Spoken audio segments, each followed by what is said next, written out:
नक्सलियों के विरुद्ध बड़े ऑपरेशंस हो रहे हैं।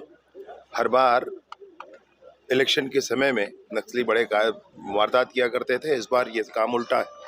इस बार बड़े ऑपरेशंस हो रहे हैं और उसका भी कारण ये है कि नृशंस हत्याएं की गई हैं, परंतु सरकार प्रतिबद्धता के साथ सदैव आधी रात को चर्चा के लिए तैयार है। विष्णुदेव जी की सरकार हर बार ये मानती है कि बातचीत चर्चा के आधार पर ही निर्णय निकलना चाहिए। खून खराबे से निर्णय नहीं हो सकता, ना ही खून खराबे से कोई निर्णय हो सकता है और ना ही बंदूक की नली से कोई सड़क निकल सकती, ना ही बंदूक की नली से कोई अस्पताल निकल सकता है, ना ही बंदूक की नली से कोई स्कूल निकल सकता है। इसलिए बातचीत चर्चा करके और इस मसले को आगे बढ़ाना चाहिए।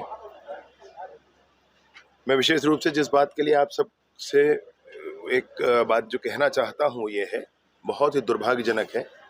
जिस समय सर्जिकल स्ट्राइक हुआ था, आपको ध्यान होगा, वो सर्जिकल स्ट्राइक हुआ था, उसके एयर स्ट्राइक हुआ था। एयर स्ट्राइक के बाद अपनी ही देश के जवानों पर, अपनी ही देश की सेना पर प्रश्न चिन्ह उठाए गए थे राहुल गांधी जी के द्वारा और अन्य लोगों के द्वारा। और बाद में इमरान खान का एक वीडियो जारी होता है जिसमें वो ये कहते हैं कि जो बालाकोट में हुआ उससे भी खतरनाक योजना में ये लोग काम कर रहे हैं। ये वो खुद ही कहते हैं, तब जाकर माना जाता है। अभी 8 अप्रैल को विभाग की तरफ से भी यही कहा जाता है कि 50 नक्सली ढेर हुए हैं और नक्सली भी एक प्रेस नोट जारी करते हैं। इसमें वो भी कहते हैं कि 50 उनके साथी मारे गए, शहीद हुए हैं, ये वो भी कहते हैं। कोई इसमें ये नहीं। फिर दूसरी एक घटना अभी होती है, आपने देखा कांकेर जिले के दक्षिण में, जिसमें 29 नक्सली मारे गए हैं, बड़ा ऑपरेशन होता है। उसके बाद भूपेश बघेल जी कहते हैं कि ये फर्जी एनकाउंटर है, जबकि सारे नक्सली वर्दीधारी थे, सारे हथियारधारी थे, बड़े बड़े हथियार उसमें AK-47, SLR, इंसास और 303 राइफल्स से सब कुछ प्राप्त हुए हैं। उसके बावजूद वो कहते हैं कि फर्जी एनकाउंटर थे। और फिर से आज ये नक्सलियों के द्वारा जारी वो प्रेस नोट है जिसमें वो कह रहे हैं कि उनके 29 लोग मारे गए। अभी नक्सली तो कह रहे हैं 29 मारे गए हैं, लेकिन भूपेश बघेल जी को ये फर्जी एनकाउंटर लगता है। मैं ये कहता हूं कि ये अपमान है हमारे जवानों का, ये अपमान है जांबाज उन जवानों का जिन्होंने अपनी जान की बाजी लगा करके इतना बड़ा ऑपरेशन किया है। इसको कैसे फर्जी एनकाउंटर कहा उन्होंने, उस बात को जिसको नक्सली स्वयं कह रहे हैं कि 29 लोग मारे गए, ये उनका आज प्रेस नोट है।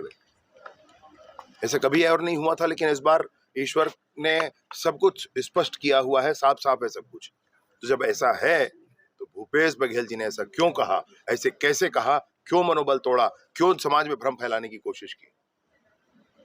ये निंदनीय है और न ही निंदनीय है, दंडनीय है। जनता भी दंड देगी। और मैं ये सोचता हूं कि समाज में इस तरह से भ्रम फैलाने के कारण मनोबल वो तोड़ना चाहते हैं सुरक्षा कर्मियों का, सुरक्षा दलों का, हमारे जैसे अपने शासनकाल में कर रखा है वैसे अभी भी करना चाहते हैं। को बढ़ावा दे रहा है इस तरीके से? बिल्कुल, अर्बन नक्सलिज्म को बढ़ावा देने वाला, खाद पानी देने वाला ये जो बयान इन्होंने दिया है, ये अपने सिक्योरिटी फोर्सेस जितने हैं उनके मनोबल को गिराने वाला है। ये आम जो आदिवासी हैं बस्तर में उनके मन में भ्रम पैदा करने वाला है। ये आम जन जो हैं उनके मन में भ्रम पैदा करने वाला है। ये युवाओं को भरमाने वाला उनका बयान है, युवाओं को भरमाने वाला। युवा मन चंचल होता है, जल्दी किसी बात पर विश्वास करता है और इस तरह की जब बात आती है तो उसको लगता है कि कहीं अन्याय हो रहा है, भड़कता है वो। इसको समझना पड़ेगा, ये जानबूझकर योजनाबद्ध ढंग से ऐसा कर रहे हैं। इनको तो सिक्योरिटी फोर्सेस के जवानों से हाथ जोड़कर माफी मांगनी चाहिए और न मांगेंगे माफी तो जनता माफ नहीं करेगी इनको। व्यवस्था के पुख्ता इंतजाम किए गए हैं, शुरू से ऊपर से नीचे तक। उन क्षेत्रों में जहां पर नक्सली गतिविधियां हैं वहां पर भी मतदान दल अगर जा रहा है तो पूरा इंतजाम किया गया है।